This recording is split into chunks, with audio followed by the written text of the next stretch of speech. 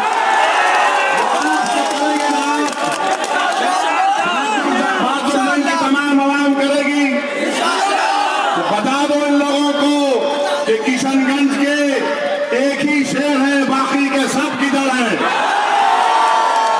کامیاب کرنا ہے میرے بھائی۔ ملک کے حالات سے آپ واقف ہیں۔ آپ کے بہار میں ایک پولیس اسٹیشن میں مشرقی چمپارن میں غفران اور وہ بچہ تسلیم کا واقعہ بھول گئے کیا تم لوگ؟ وہ غفران جو 4 سال بعد اپنے گھر کو واپس آیا، مشرقی چمپارن کی پولیس اس کو لے کر جاتی ہے اور اس کے بعد اس کی لاش اس کو گھر کو آتی ہے۔ اس غفران کو اور تسلیم کو پولیس نے ان کے پیر کے انگلیوں پر کیلے مار کر ان کو مار ڈالا۔ بتاؤ آج جو ہم کو الزام لگاتے ہیں ہم نے بی جے پی کے ہیں، بی جے پی کا ووٹ کاٹنے آئے، کہاں مر گئی تھی تمہاری انسانیت؟ کہاں مر گئی تھی تمہاری ہمدردی جب ان 2 بچوں کو پیروں پر کیلے مار کر ان کو پولیس اسٹیشن میں مار مار کر جسم کے اندر ان کا خون بہہ گیا، انٹرنل انجری ہو گئی؟ بتاؤ جو ہماری ہمدردی کا دعویٰ کرتے ہیں، جو ہمارے ووٹ پر اقتدار کی کرسیوں پر بیٹھتے ہیں، جو ہمارے ووٹ کے صدقے پر چیف منسٹر بنتے ہیں، بتاؤ تمہاری محبت ختم کیسے ہو گئی؟ جب ان بچوں کی لاشیں آئیں وہ پولیس کا انسپیکٹر 10 مار سے بھاگا ہوا ہے، جس نے ہمارے بچوں کے پیروں پر کیل مارا وہ بھاگا ہوا ہے۔ اور آج آ کر آپ ہم سے پوچھ رہے ہیں اگر اختر علی مان MP ہوتا، اگر اختر علی مان کو کشن گنج سے MLA بنا دیا جاتا تو خدا کی قسم اس پولیس اسٹیشن پر دھرنا دیا جاتا اب تک۔ کوئی پوچھنے والا نہیں ہے۔ یہ لوگ صرف بیان دیتے اخبار میں اور سمجھتے کہ ہم نے ادا کر دیا، اور مرنے والوں کے گھر میں آج اس غفران کے جو معصوم بچے ہیں چھوٹے جو یتیم ہو چکے ہیں۔ میرے بھائی ظلم کی داستان اور فہرست بہت لمبی ہے، اگر میں گنانا شروع کروں تو کہاں شروع کروں کہاں ختم کروں؟ 70 سال سے ہم کو صرف استعمال کیا گیا ہے، اور میں ذمہ داری کے ساتھ کہہ رہا ہوں جتنا میں پڑھتا ہوں، جتنے اعداد و شمار رپورٹیں پڑھتا ہوں تو میرا کلیجہ جلتا ہے، دماغ میں تکلیف ہوتی ہے کہ کیا ہم کو اللہ نے اس لیے پیدا کیا کہ ہم ان ظالموں کو صرف ووٹ ڈالیں، ان کو موٹا کریں؟ کہ اللہ نے ہم کو صرف اس لیے پیدا کیا کہ ہم ان کو ووٹ ڈال کر ہماری لاشوں پر ان کے اقتدار کے محل تعمیر ہو؟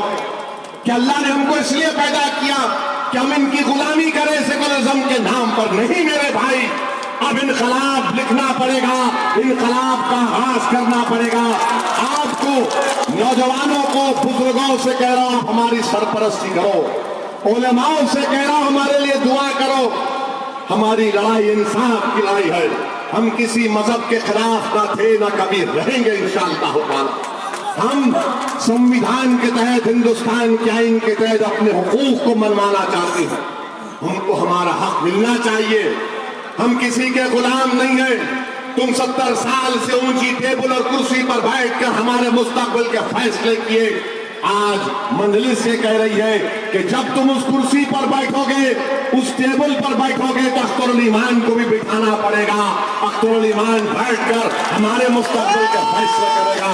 تم ہمارے مستقبل کے فیصلے نہیں کیے, تم تو ہم کو برباد کر دیے. تمہارے خاندان کے لوگ, تمہارے گھروں میں چراغ لگ گئے, محلات بن گئے, اور ہمارے مقدر میں غربت, بربادی, اور ہمارے گھر کو ہمارے بچوں کی لاشیں آتی ہیں. میرے بھائی, میں آپ سے گزارش کرنے آیا ہوں کہ یہ جے ڈی یو موڈی, یہ نتیش اور مودی کی جوڑی, اگر اس کو سمجھانا ہے آپ کو کم وقت میں, تو یہ لیلا مجنو کی جوڑی ہے. یہ نتیش اور مودی کی جوڑی لیلا مجنو کی جوڑی ہے. اب مجھ سے مت پوچھئے کہ اس میں لیلا کون ہے, نہیں معلوم. کتنی محبت ہے, کبھی ختم نہیں ہوگی, یاد رکھنا. اس نے دھوکہ دے کر ووٹ حاصل کیا, اور آج آپ دیکھتے ہیں کہ نتیش اپنے محبوب کی باہوں میں لیٹ کر سو رہا ہے, مودی کا نام لے رہا ہے. میرے عزیز دوستوں اور بزرگوں, 18 تاریخ کے دن آپ سے اپیل کر رہا ہوں کہ سیمانچل کی پسماندگی کو دور کرنے کے لیے, سیمانچل کی بے باک آواز کو ہندوستان کے پارلیمنٹ میں پہنچانے کے لیے, تسلیم الدین اور مولانا سعادت مرحوم کے خوابوں کو اور ان کی تمام چیزوں کو پورا کرنے کے لیے آپ اختر الایمان کو کامیاب کریے. علی گڑھ مسلم یونیورسٹی کے کام کو کروانا ہے. انشاءاللہ تعالی ہندوستان میں ایک نئی حکومت بنے گی. آپ یاد رکھنا میری اس بات کو, اور آپ یاد رکھنا کہ رمضان کا مہینہ ہوگا. 23 مئی کو 17 رمضان ہے. 23 مئی کو 17 رمضان ہے. 17 رمضان کو کیا ہوا تھا, کیا ہوا تھا 17 رمضان کو, کیا ہوا تھا؟ مارے کے حق و باطل ہوئی. 17 رمضان کو قدرت نے دکھا دیا کہ جو لوگ نہتے تھے, جن کے پاس کچھ نہیں تھا, جس طرح آج ہم کو الزام لگایا جا رہا ہے, ان 313 نے بتا دیا کہ ہمارے پاس نہ طاقت تھی تو اس کی فکر نہیں ہے, ہمارے پاس ساز و سامان نہیں ہے تو اس کی فکر نہیں ہے, کیونکہ ہمارے اسلاف نے ہم کو بتایا کہ جو قوم اللہ کی قدرت پر توکل کر کے لڑتی ہے, اللہ ان کو غیب سے کامیاب. ایک آخری بات کہہ کر رخصت ہو جاؤں گا. 18 تاریخ کو آپ کو پتنگ چھاپ کو دینا ہے, آپ دیں گے, اختر الایمان کو کامیاب کریں گے. شکریہ.